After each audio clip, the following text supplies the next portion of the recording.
স্ত্রীর শরীরের তিনটা জায়গা আছে, ভালো করে শুনেন। একজন স্ত্রীর শরীরে তিনটা জায়গা আছে। আপনার স্ত্রীর শরীরের তিনটি জায়গা, এই তিনটি জায়গার মধ্যে যদি আপনি চুমা দিতে পারেন, চুম্বন করতে পারেন, তাহলে আপনার ঘরে কোনো দিন অভাব আসবে না। সুবহানাল্লাহ বিহামদি। জীবনে আপনি অভাবে থাকবেন না।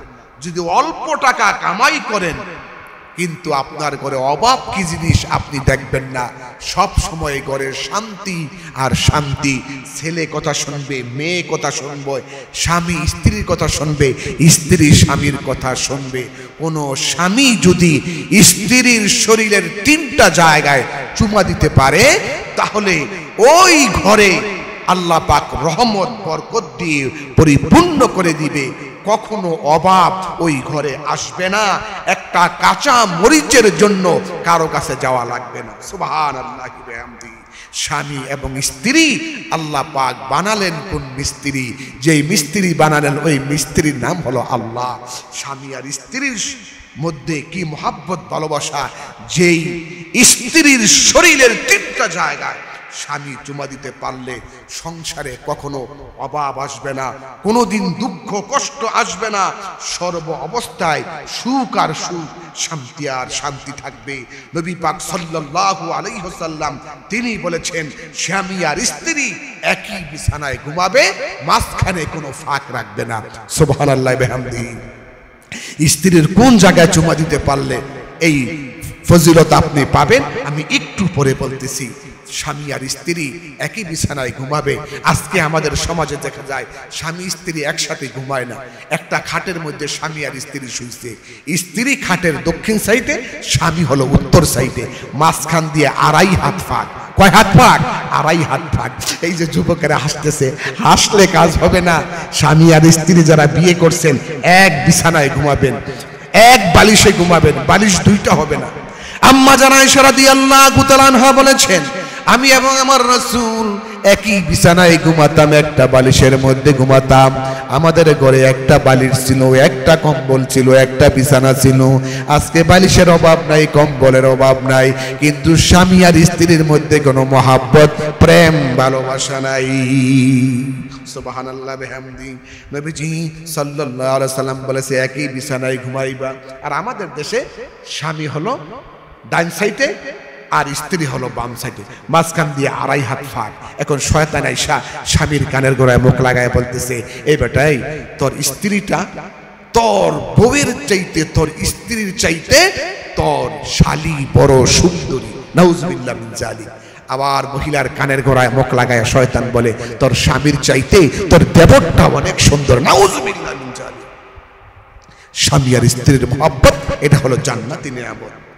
কোরআনে কারীমের ভিতরে আল্লাহ পাক সূরা বাকারার 223 নম্বর আয়াতে বলছেন, নিসাউকুম হারসুল লাকুম ফাআতু হারসাকুম আন্না শি'তুম ওয়া কদ্দিমু লিআনফুসিকুম। আল্লাহ রাব্বুল আলামিন বলেন, স্ত্রী হচ্ছে তোমাদের জন্য শস্য ক্ষেত। শস্য খেতে যেইভাবে যাও, তোমাদের স্ত্রীদের কাছে তোমরা ওইভাবে যাও। ওয়াকাদ্দিমু লিআনফুসিকুম, আর তোমরা তোমাদের আগামী দিনের ব্যবস্থা তোমরা করো। ওয়াত্তাকুল্লাহ, ওই আল্লাহকে তোমরা ভয় করো। ওয়া'লামু আন্নাকুম মুলাকুম ওয়া বাশশিরিল মুমিনিন। ওই আল্লাহর সঙ্গে সাক্ষাৎকে তোমরা ভয় করো, জেনে রাখো তোমরা আল্লাহর সাথে তোমাদেরকে সাক্ষাৎ করা লাগবে। মুমিনদের জন্য রহিয়াছে সুসংবাদ। আল্লাহর হাবিব বলেছেন, নবীজি বলেছেন, আমার কাছে 3টা জিনিস প্রিয়। আল্লাহর নবী বলেন, আমার কাছে 3টা জিনিস সবচাইতে প্রিয়। 1 নাম্বার সুগন্ধি, 2 নাম্বার হলো নামাজ, আর 3 নাম্বার হলো সতী সাধবী আমার স্ত্রী। সুবহানাল্লাহ বিহামদি। নবীজি বলেন আন আব্দুল্লাহ ইবনে ওমর রাদিয়াল্লাহু তাআলা আনহু قال قال رسول الله صلى الله عليه وسلم নবীজি বলেছেন আব্দুল্লাহ ইবনে ওমর থেকে হাদিস বর্ণিত তিনি বলেন আদ-দুনিয়া কুল্লুহা মাতাউন ওয়া খায়রু মাতা'id দুনিয়া আল মারওয়াতুস সালিহা নবী বলেন এই পৃথিবীর সব হলো সম্পদ আর সর্বশ্রেষ্ঠ সম্পদ হলো সতী সাধবী স্ত্রী সুবহানাল্লাহ বিহামদি নবী বলে আমি আমার স্ত্রীদের কাছে ভালো আমার স্ত্রীরা আমার কাছে ভালো সুবহানাল্লাহ বিহামদি আল্লাহর হাবিবের স্ত্রী হযরতে আয়েশা হুজুরকে কত ভালোবাসতেন একদিন হযরতে আয়েশা বলে হুজুর আজকে আপনাকে আমি গোসল দেব হুজুর আসেন আপনাকে আমি গোসল করায় দিব নবীজি একটা তক্তের মধ্যে খাটিয়ার মধ্যে বসলেন আম্মা জান আয়েশা নবীজির মাথা মোবারকে পানি ঢালতেছে হুজুর গোসল করতেছেন নবী বলে আমি তাকাই দেখি প্রবাহমান পানির মধ্যে এক ফোঁটা রক্ত পানির সাথে গড়ায় গড়ায় যাচ্ছে নবীজি রক্ত দেখে চমকিয়ে গেলেন খাটিয়ায় বসা অবস্থায় নবী হযরতে আয়েশাকে বলে আয়েশা এই প্রবাহমান গোসলের পানির মধ্যে রক্তের ফোঁটা করতে গিয়ে আসলো আম্মা জান আয়েশা বলে ইয়া রাসূলুল্লাহ আপনি যে খাটিয়ার মধ্যে বসেছেন আমার পায়ের একটা আঙ্গুল ওই খাটিয়ার ভিতরে ঢুকে গেছে আঙ্গুল ফেটে দা দিয়া রক্ত বের হয়ে আসতেছে নবীজি তাড়াতাড়ি নেমে গেলেন আর আঙ্গুলটা ব্যান্ডেজ করে দিলেন আর বলে আয়েশা কতই না কষ্ট তোমার হয়েছে তুমি কেন বললা না একটু হাহা কেন করলা না আঙ্গুল দিয়া ফেটে গিয়ে রক্ত বের হয়ে গেছে কাটিয়ার তলদেশে আঙ্গুল ঢুকে রক্ত বের হয়ে গেছে একটু হাহা কেন করলা না আমাকে বললেই তো চলতো আমি তাড়াতাড়ি উঠে যাইতাম আম্মা জান আয়েশা বলে ইয়া রাসূলুল্লাহ এটা তো সামান্য পায়ের আঙ্গুল তক্তার ভিতরে ঢুকেছে এটা তো পায়ের আঙ্গুল সামান্য আমি হযরতে আয়েশার কলিজা যদি তক্তার ভিতরে ঢুকে যাইতো আর কলিজা ফেটে যদি রক্ত বের হয়ে আসতো আল্লাহর নবীকে আমি বসা থেকে উঠতে বলতে পারতাম না কি মহব্বত স্বামী আর স্ত্রীর ভিতরে রাসূলের স্ত্রীরা রাসূলকে কি মহব্বত করত আমার দেশের এক মহিলা 70 বছর বয়স এই ওয়াজ শুনে স্ত্রী স্বামীকে গিয়ে বলতেছে স্বামী আজকে আপনাকে আমি এই শীতের দিনে গরম পানি দিয়ে গোসল করাবো বাঁশের খড়ি দিয়া 15 মিনিট এই গোসলের পানি গরম করছে স্বামীরে গোসল করাবে নেক আদায় করবে শোলা দিয়া আপনার গোসলের জন্য যে ঘর গোসলখানা বানাইছে শোলা দিয়া স্বামীকে কয়ে আসেন স্বামী পানি গরম স্বামী পেশাব করে জল চকির মধ্যে পড়ছে গোসল করবে স্ত্রী নেক আদায় করবে এখন পানি কি পরিমাণ গরম হয়েছে এটা যাচাই না করে এক বদনা পানি স্বামীর পিঠে মারছে এমন গরম পানি যত জায়গায় লাগছে চামড়া পুরো ছাই স্বামী গরম পানি পিঠে লাগার পরে মা গো বাবা গো বইলা সোলার বেড়া বাইঙ্গা 10 হাত দূরে পলাইছে স্ত্রী কয় স্বামী নেক আদায় করবো আসেন তাড়াতাড়ি আরেক বদনা পানি দিয়া ভালো করে গোসল করাই দেই স্বামী কয় তোর গোসল দেওয়া লাগবে না সেই গরম পানি আমার পিঠে মারছ আমার চামড়া জ্বলা শেষ সুবহানাল্লাহ সুবহানাল্লাহ এরকম গোসল করাইলে হবে না আমার ভাইরা আপনার স্ত্রী যেন আপনার প্রতি সব সময় স্বামী যেন খুশি থাকে স্ত্রীর প্রতি স্ত্রীকে সেই কাজ করতে হবে স্ত্রীর কোন জায়গায় চুমা দিলে ঘরে কোটি কোটি টাকা শুধু আসবে আর আসবে ঘরে অভাব থাকবে না এই কথাটা আমি একটু পরে বলতেছি কোন জায়গায় চুমা দিতে হবে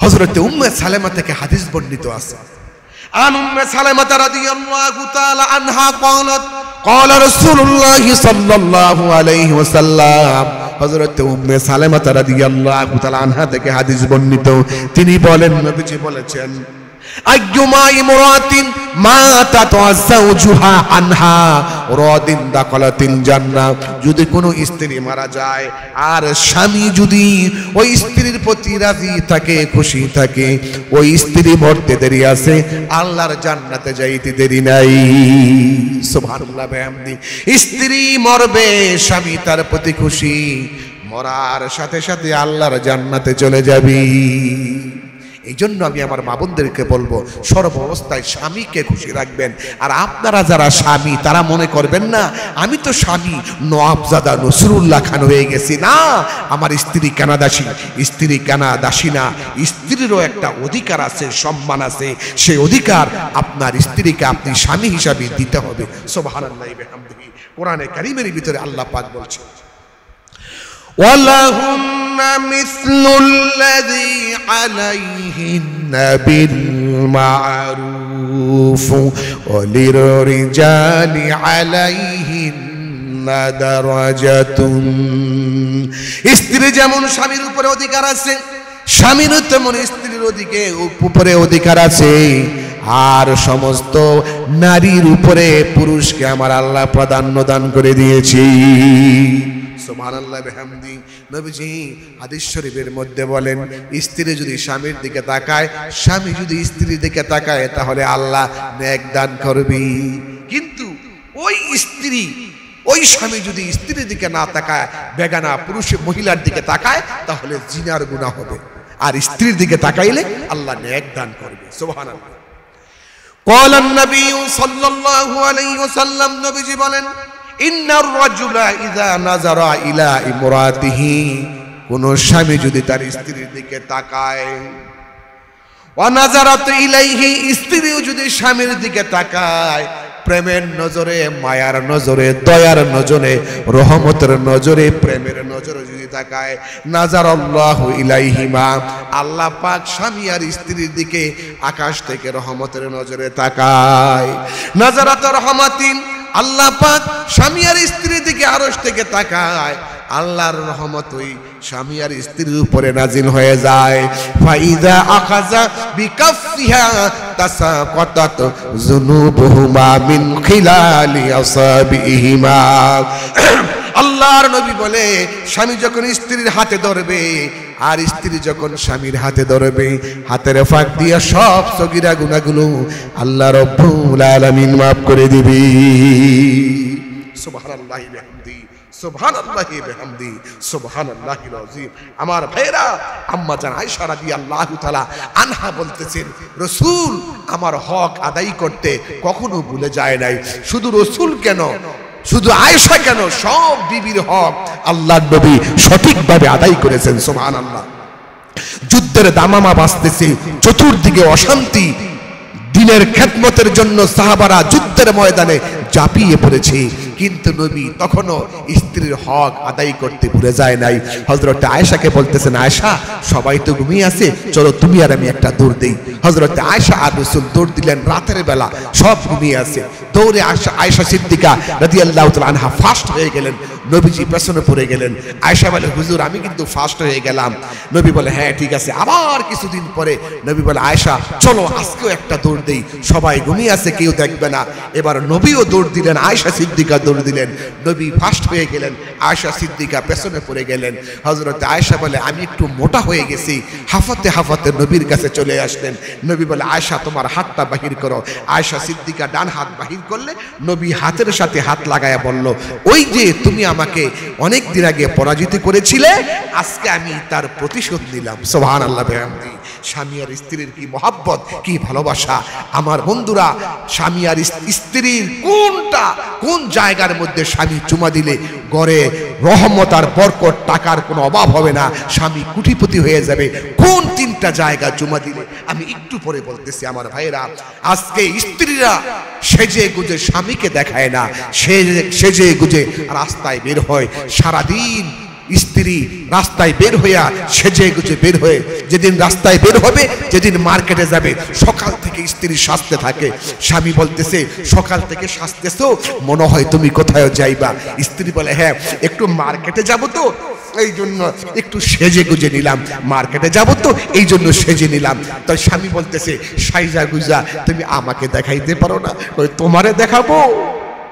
এই স্ত্রী যখন ঘরে থাকে, নোংরা কাপড় চোপড় পরে, শরীর থেকে দুর্গন্ধ আসে, স্বামী কয়, ছি ছি, দূর হয়ে যা, তোর শরীর থেকে দুর্গন্ধ আসে। আর রাস্তায় যখন বের হয়, বাবারে বাবা, চুলগুলা সিংহের মতো উঁচু করেছে, পারফিউম লাগিয়েছে, হাতের মধ্যে নীল পালিশ লাগিয়েছে, আঙ্গুলে ঠোঁটে ঠোঁট পালিশ লাগিয়েছে, পারফিউম ব্যবহার করেছে, ভেন্টি ব্যাগ একটা নিয়ে রাস্তায় বের হয়ে গেছে। রিক্সাওয়ালা বলতেছেন, ও ভাবি আমার রিক্সায় আসেন। অটোওয়ালা বলতেছে, ভাবি আমার রিক্সায় আসেন। মার্কেটে গেছে, দোকানদার কয়, ভাবি আমার দোকানে আসেন। আরেক দোকানদার কয়, ভাবি আমার দোকানে আসেন। আরেক দোকানদার বলতেছে, মাশাআল্লাহ ভাবি একখান পাইছি 17.5 নাম্বার, নাউজুবিল্লাহ মিন জালিক। সেজে গুজে দেখাতে হবে তার স্বামীকে, তাহলে সওয়াব হবে, আল্লাহ পাক সওয়াব দান করবে। কোরআনে কারীমের ভিতরে আল্লাহ পাক বলছেন, هو الذي خلقكم من نفس واحدة وجعل منها زوجها لتسكنوا إليها। আল্লাহ রাব্বুল আলামিন বলেন, আমি তোমাদের থেকে তোমাদের সহধর্মিণী স্ত্রীদেরকে সৃষ্টি করেছি। আমি আল্লাহ, আমি এমন রব, তোমাদের থেকে তোমাদের সহধর্মিণীদেরকে সৃষ্টি করেছি এই জন্য যাতে করে তাদের কাছে যখন যাও তোমরা যেন আনন্দ পেতে পারো, শান্তি পেতে পারো। সুবহানাল্লাহ বিহামদি। আমার ভাইরা, আমি এখন বলবো কোন তিনটা জায়গার মধ্যে স্বামী স্ত্রীর শরীরের কোন তিন জায়গায় চুমা দিলে পরে ঘরে কোটি কোটি টাকা শুধু আসতেই থাকবে, রহমত বরকতে পরিপূর্ণ হয়ে যাবে। হযরত আবু হুরায়রা থেকে হাদিস বর্ণিত আছে, আম্মা জান আয়েশা সিদ্দিকা তিনিও হাদিস বর্ণনা করেছেন। আম্মা জান আয়েশা রাদিয়াল্লাহু তাআলা আনহা বলেন, আল্লাহর নবী যখন নামাজ পড়ার জন্য আমার হুজুরাখানা থেকে বের হতো, আমার নবী তখন আমার হাতের মধ্যে চুমা দিত। সুবহানাল্লাহ বিহামদি। এক নাম্বার কুব্বালাতুল হাদ্দি, গালের মধ্যে স্ত্রীর চুমা দিবেন। সুবহানাল্লাহ বলেন, কিসে? গালে চুমা দিবেন। দুই নাম্বারে কুব্বালাতুল আইনাইন, দুই চোখের মাঝখানে কপালে চুমা দিবেন। আর তিন নম্বরে কুব্বালাতুল ইয়াদি, হাতের মধ্যে চুমা দিবেন। এই তিনটা জায়গায় কোন স্বামী যদি স্ত্রীর চুমা দিতে পারে, ওই স্বামী অল্প সময়ের মধ্যে কোটিপতি হয়ে যাবে। আল্লাহ পাক কোটি কোটি টাকার মালিক বানাবে, ঘরে কখনো অশান্তি হবে না।